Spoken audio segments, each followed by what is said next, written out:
Hello, hello, Reza. How are you? Good, Shay. How you doing? I am good. I am good. We are about to dive into Future Forward again. How do you feel? Man, another one. It's exciting. Great, great. Yes, this episode is all about the autonomous city. We don't want to call it smart city because we know what problematic that phrase is, but we're calling it the autonomous city, and it is a most recent episode in our exploration of the future of cities. Yeah. Yeah, I'm excited to talk about this one, Shay. As we always start our episodes, if you're a new listener, this is a conversation that Shay and I have been having for years. Welcome to our show. It's really about the future of cities, strategic foresight on technology, community, where cities are going. And this one's an interesting episode because implied in its topic is the future. And Yes, in it are a host of problems that we will yes, explore. So, yes. Shay, how about we start with some history on, these visions of smart or futuristic cities?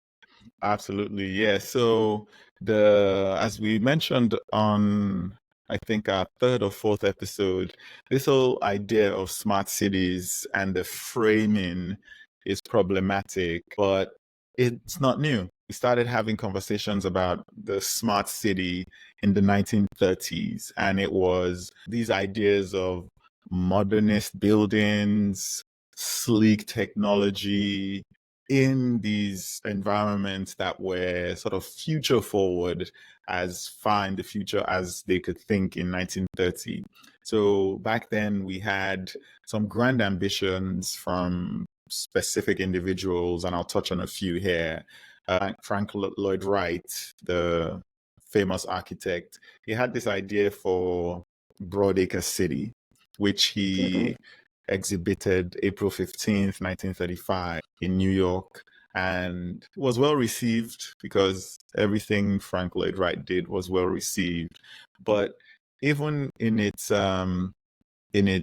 visionary status, lacked everything beyond the this should serve everyone, not just the homes. His buildings were beautiful, but that was it. Mm. Really wasn't a practical city in that sense.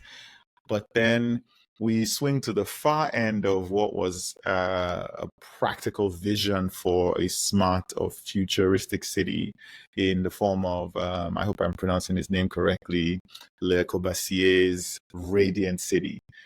We all know him for his utilitarian, almost at the expense of the humans in the city. The city was supposed to do what it needed to do. And in his mind, it was to house and move people from home to work. There was no warmth about his cities. And then we had the wild, wacky Buckminster Fuller glass structure or utopia where we would all live in bubbles, um, glass bubbles, which impractical, but uh, when has that been a consideration for Buckminster Fuller, So, Yeah. and what that So, highlights, yeah, and what that highlights for us, though, is that the ideals and the philosophy of the people who were proposing the cities was what was getting played out in the cities. And so the two most recent examples that one failed, well, two failed, and one is failing before our very eyes. We had Sidewalk Labs, the Google funded, city focused sort of incubator slash idea lab, got into an agreement with the city of Toronto to make the Quayside area of Toronto a city I love. We've been to Toronto, and it's just such a, despite all that is happening in terms of um, just property speculation, Quayside was this part of the city that had been neglected but had so much potential because it was facing the water in the city. And Sidewalk Labs came, and the proposition, honestly, my summary of the proposition was, Toronto, give us your land. We'll build this digital utopia. We'll sell ads to corporate partners, so you won't have to pay us much for us building what we want. We will sell ads to fund the city. And oh, by the way, the ads will be based on people's data. That was the Crazy. proposition. Unsurprisingly, the people of Toronto were like, what is this nonsense? And this was one of those beautiful exhibitions of the Jane Jacobs approach to making sure the city serves its people. No coincidence, she moved from New York to Toronto, and she led a lot of movements in Toronto. So that spirit was still there, and the people immediately shut it down. The next one, a few years ago, Cisco, Google, and a few of these tech companies were trying to make Kansas City a smart city. That one failed as well. Was a lot of money spent. That one failed as well. But the biggest and most elaborate idea here is Neom, which is in Saudi Arabia. And my goodness, is it a smart city that was doomed to fail from the beginning, or what? I'll give you some stats.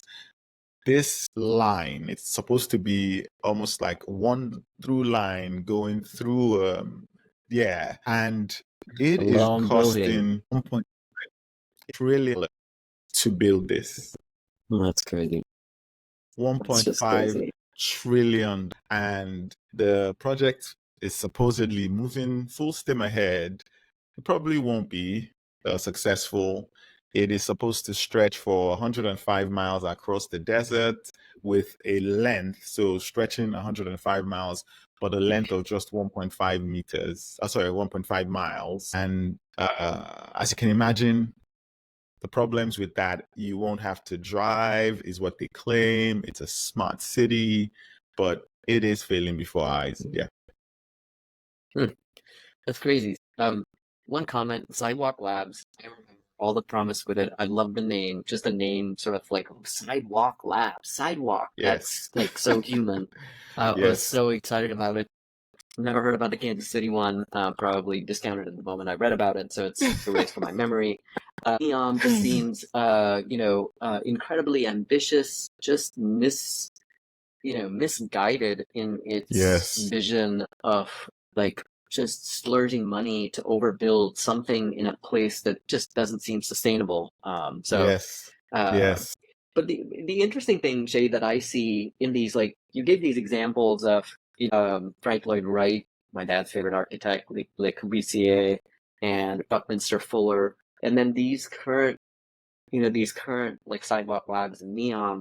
And the distinction that I see is, back then in the 30s, the vision was driven by an individual that had this idea of, using architecture and building to create, with the technology of the day, these, Yes. smart cities, so to Yes. speak. And what we have today is we have either tech companies or government, trying to drive it. There's just, I see a lack of vision in those. Yes. What those architects did, they had a vision. It was coherent. It was probably wrong, but there was some coherence to what they were trying to do. And Yes. these ones are just like trying to jam technology into a city, in a way that isn't coherent. Yes. And then for the both of them, the common thing is, neither of them actually think about the humans living in the city. You have kind of pointed that out as you've talked about it, but I think that's like the fundamental thing is neither of them addressed the core problem is that cities are for people, for humans to live in. Yes. I think we were You're, exchanging a text this week about it. we were, and Yeah. I love that you constantly pull out these distinctions. One slightly successful smart city in South Korea, I believe it's called Songdo. I say slightly successful because it was a combination of the two things you're talking about here. There was sort of a clear vision. The government was involved, but they worked with visionaries to try Interesting. to address the needs of communities. Interesting. The problem with that, though, is what you get when a government is involved in visions like this. It becomes, how does it serve the government's needs? And it became a mess because there was so much surveillance of the residents. Oh, really? You really, it was what is that Sylvester Stallone movie that was where you ended up with just one fast food restaurant and it was Taco Bell? Any of our listeners who remember the movie Something Man, Yeah. any of our listeners who remember the movie, please reach out and let us know. But it was that. It was a smart city, started off with good intentions, but then became super problematic because the government's intention strayed away from community, or probably wasn't even Yeah. embedded with community in the first place. In that movie, you got fined for for just a kiss in public. I'm forgetting the name of the movie, Just but that. Yeah. yeah. I don't remember either. Yeah, I see it's kind of,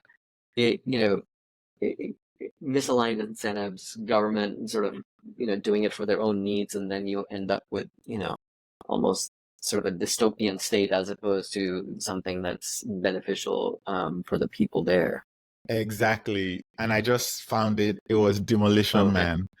It was Demolition Demolition Man. Yeah, Demolition Man. That was the whole Okay. point. But I love your point that it should be about what needs do the people in these cities or in the communities, what needs do they have that we're trying Yeah. to solve. And yes, the ideals or the philosophies of the visionaries will come to play in whatever we end up building in autonomous or smart cities or intelligent cities, as they're trying to rebrand them as now. But it really fundamentally has to come back to what problems have been solved for the people who live in the cities. Yeah. So I mean, as you say that, what problems are to be solved, you have taken some time to sort of think about what are the elements that make up an autonomous city and what problems can it solve. So are we ready to sort of dive into that now that Let's we've dive. Surveyed the The past and the present? past. Yeah, let's dive into that. And it won't surprise our regular listeners that these buckets of need fall under some of the topics we've already covered in previous episodes. Please go listen to those. But it falls into a few buckets.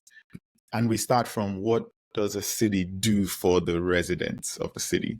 The city is a place people come to come for, I'd say, sort of self-fulfillment, build a family, find a job, move from one place to the other to achieve those things you're trying to achieve.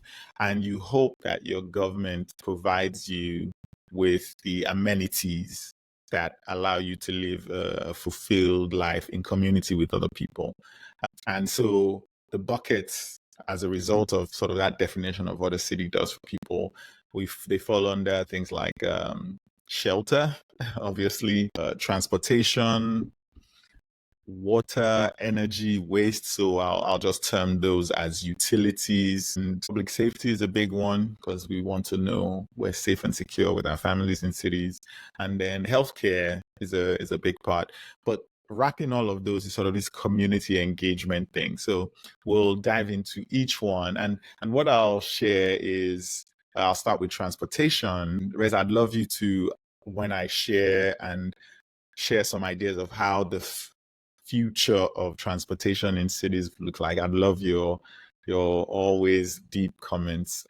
Anybody who talks about transportation in future cities, they immediately go to things like autonomous vehicles. The idea being there will be no more traffic jams, no more road rage. We're reading in cars or sleeping as we go to work. And it almost ignores the need for transportation by supplanting it with the benefits of some futuristic technology. But I'd love your thoughts on that. And we Yeah. talked about it a little bit. Yeah. Yeah, this one is like I'm most excited about transportation and what the potential could be. Um, Yeah. I think like one of the challenges that I see with sort of autonomous vehicles, it's like a complex problem to solve. I think the transition between autonomous and non-autonomous is going to be really difficult. Like if humans are still driving in the mix, there are autonomous cars. That just seems like a difficult transition to make. So I'm curious to know how that transition will occur. I would love to be, a vehicle that is autonomous and is taking me where I need to go. You see some of these sort of futuristic cars with sort of large back seats where you can sort of, just relax and read as the car is taking you places. Um, Yeah. Obviously, all of this sort of is just another variation of public transportation. It's private transportation, if you want to call it Yes. that, right? Or private Yes. autonomous Yes. transportation as opposed to public Yes. transportation where you're not doing anything. Um, Yes. and I know that we talked about public transportation and how public transportation could be part of solving the future of transportation.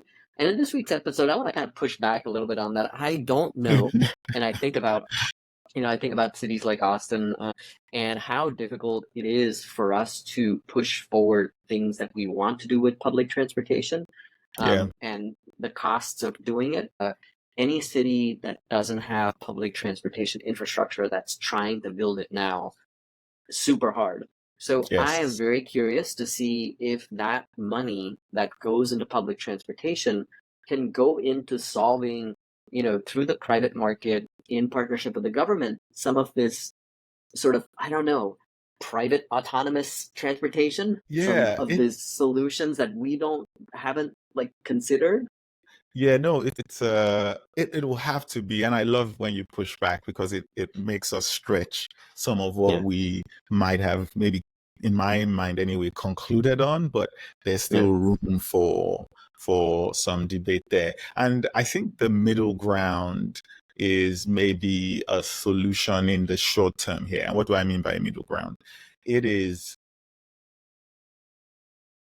government defined area, sort of this geographic region that a city is, the malleable Mhm.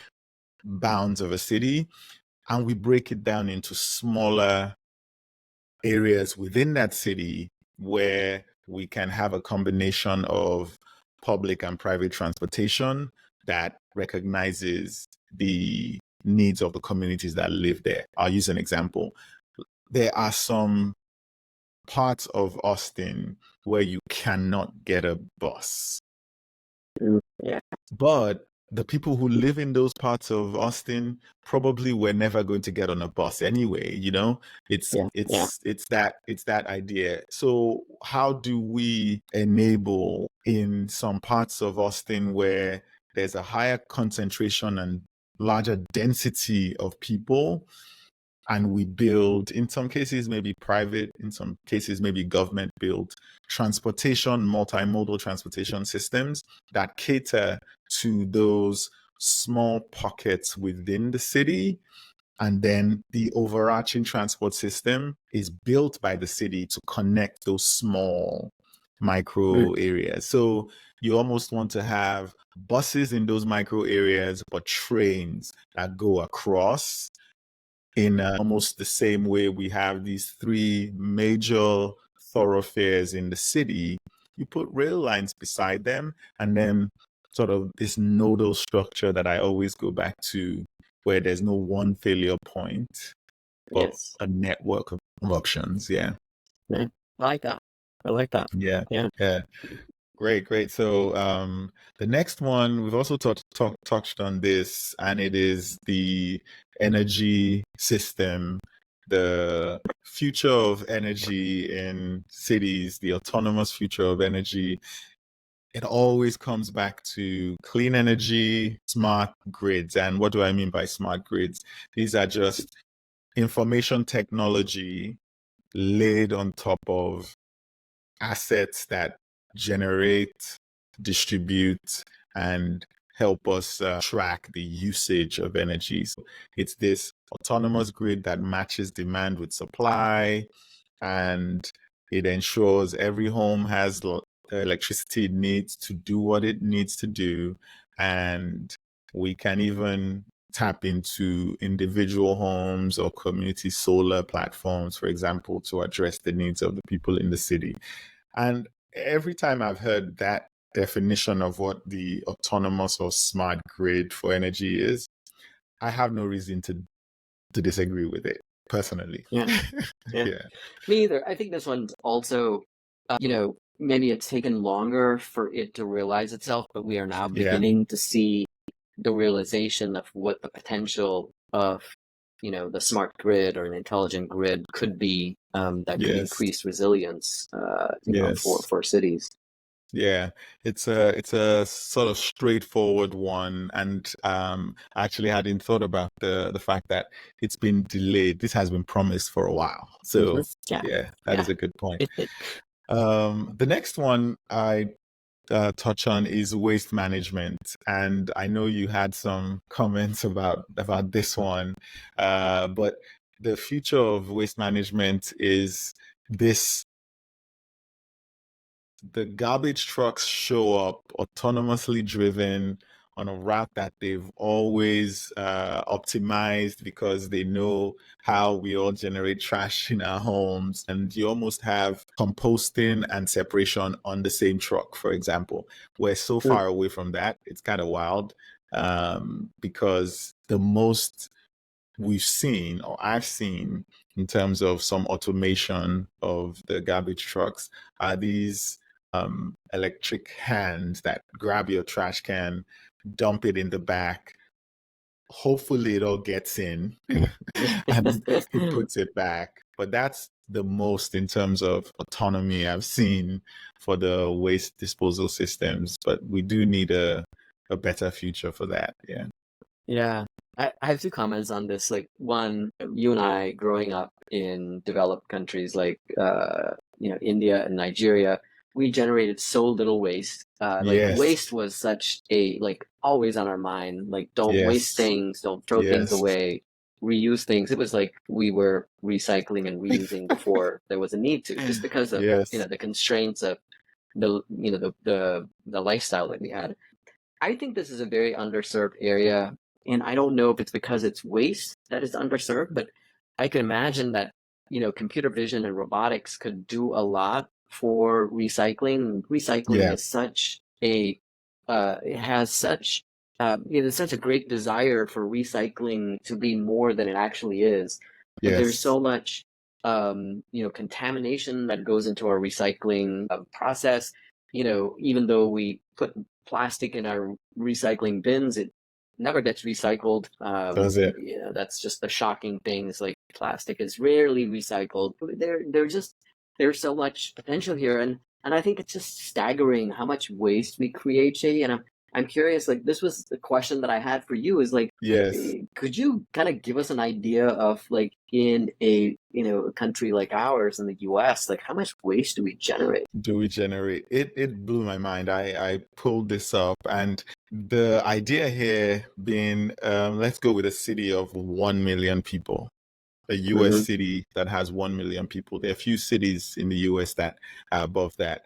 And what it translates to in just normal terms is that we generate about 1 million bags of trash every day for the 1 million people.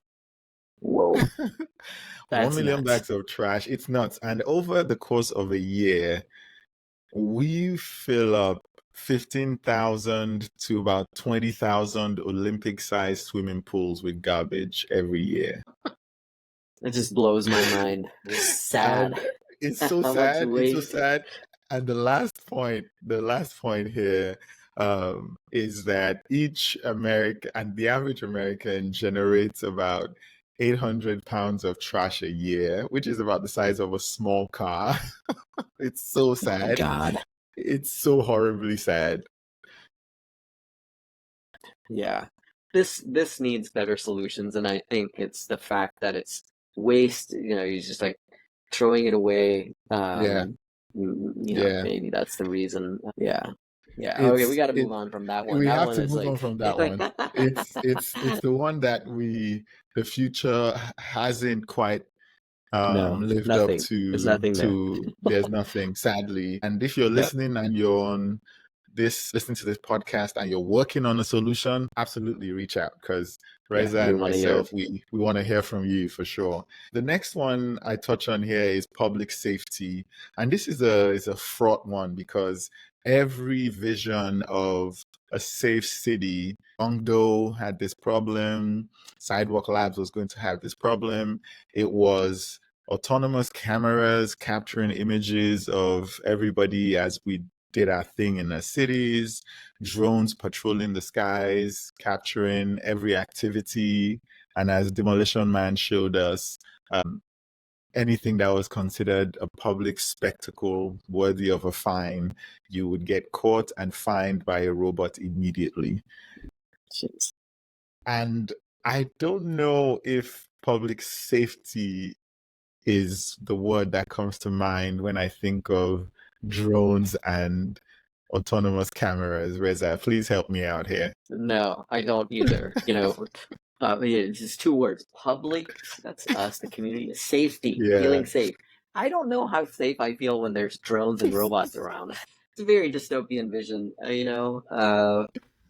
Demolition Man squared. Yeah, Yeah. I think the core problem that I had with it is that public safety is built on trust. You know, Yes. so we have to venture into this area with a lot of care and trepidation. There can be so many unintended consequences of, facial recognition and drones and, all these other technologies that are being used. It all has to come down to, does it help public safety officials build trust with the communities that they are serving? And I Mm, feel that things like drones and robots and cameras create separation to where mm, they become even more distant from the mm, community. And the community is like, there's this faceless thing that's trying to keep us safe, but I feel mm. unsafe even more Yes. because of it. So that's my impression when I hear your description of what the future could be. Yes, the trust element is the biggest part of this. And it actually ties to one of the other elements here that I want us to touch on, even though it wasn't supposed to be the next one. But it's this community and community engagement element. When you know your neighbors, when you know your neighbors' kids, I grew up in a place where from the outside looking in, everyone would say, oh, it's Lagos, it's crazy, it's chaotic. But we had so much communal trust that if anyone, any kid, any young adult, or anyone was starting to stray and start to put everybody else in this, was losing the trust of the Yeah, yeah, community would speak up, and things would start getting addressed even before we got like the police involved. And I yes, think that is what you're speaking to here. yes, The and the shame of breaking communal trust yes. was what kept all of us safe within those communities. Oh, that's brilliant. The shame. Like Yes. you want to keep that community spirit. You don't want to Yes. be like, oh, I just screwed something up. Everyone looks at me like, hey, man, why'd you do that? Like we all know one Exactly. another. Um, Exactly. And yeah, yes, I you think, had people who did break the yeah, trust, but yeah, I think, I think we touched on this like as we were going back and forth on community engagement. I brought up the example of Nextdoor. Nextdoor was supposed to be this platform for community engagement because yeah, it's supposed to bring the community together, and I disagree. Like I don't think that brings a community together until you first make eye contact with that person. You know, absolutely. yeah, it might be helpful to get an alert about something that happened in the community, and all those things are helpful. But if I haven't laid eyes and shook hands and had a conversation with someone in the community, then I'm not going to be more engaged with my neighbor through a digital platform. Absolutely. And this, in our conversation, we realized this was tying into this whole idea of sort of microsociology. Mhm. These behaviors that we exhibit in person, which cannot be replicated on digital platforms. Yeah. And you're absolutely correct. We try to mimic engagement online in our neighborhoods. And I don't think any digital platform can allow us to do that, because this whole idea of microsociology means that you behave a certain way because you know you're interacting with a fellow human, and you Yes. will tamp down your extreme tendencies face to face to not break trust, even though you might not know the person very well, but you start to behave a certain way. And I have Ring alarms and cameras, but the community side of the Ring app is one of the worst inventions, similar to Nextdoor. The only things they share are the problems in the neighborhood. Ugh, yeah. And so we really, and let's touch on the last sort of last one here, and then we'll dive to what I think you and I are coming to as a theme here. Yeah. And this one, it's termed healthcare, but I think it's more around well-being, Reza. Hmm. Well-being in Hmm. your home. And if you go back to the future of buildings, as we discussed before, it is this idea of um, you you are healthy and well, and there's some technology like telemedicine can help ensure any issues can be addressed almost in real time or near real time, because of doctors on the phone that you can engage with. And hospitals are just more able to deal with people who show up, because fewer people show up having engaged with their doctors for some of the issues that we might not need to go to hospitals for, but we end up doing. And then we all have these devices on ourselves now that track how we're feeling. And say what you will, I actually listen to my wearables. Like, I didn't sleep well, and I see the hours. Okay, I'm going to bed at pick a time that is earlier than the last few nights, just to get back on track. So the future of healthcare in cities and well-being in cities, I think, is one we're already experiencing to a certain extent. Yes. What's your take? Yeah. Yeah, I think there's some disconnection I see in this. I liked how you termed this well-being, and not just Yes, healthcare. Sort of, I put this in the buckets. There's an aspect of public health that cities need to do a better job at, and that's, made complex by healthcare systems in countries like the US, where you're not, where in other countries is a better public healthcare infrastructure. In the US, I don't think it's very good, and it makes it yes, difficult for cities to really care for their residents in a way that avoids the worst consequences, because you never want to go to the hospital. That's the last thing that you want. yes, I believe telemedicine could diminish some of the inequities of access to healthcare. I don't have enough data to say whether it has done that yet.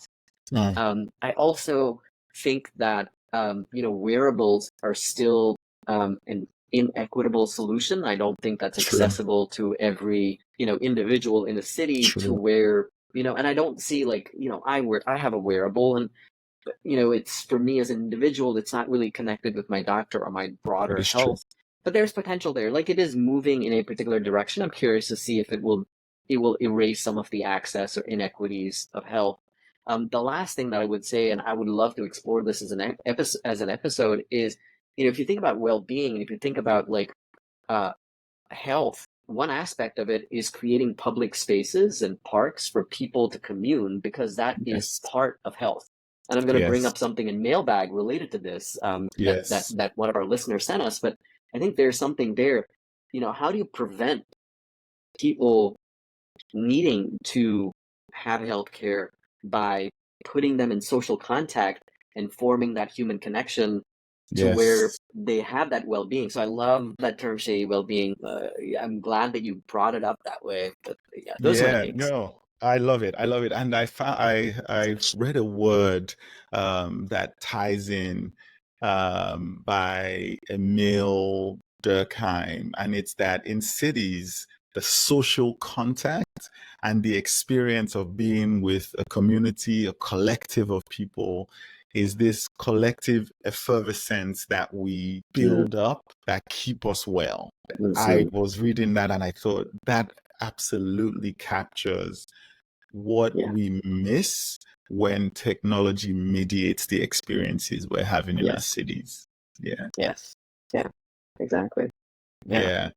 Yeah. So that was the last bucket. And the through line here, and I love your comments on this as well, Reza. The through line here is that while the idea of cities improving in the future has always been the case.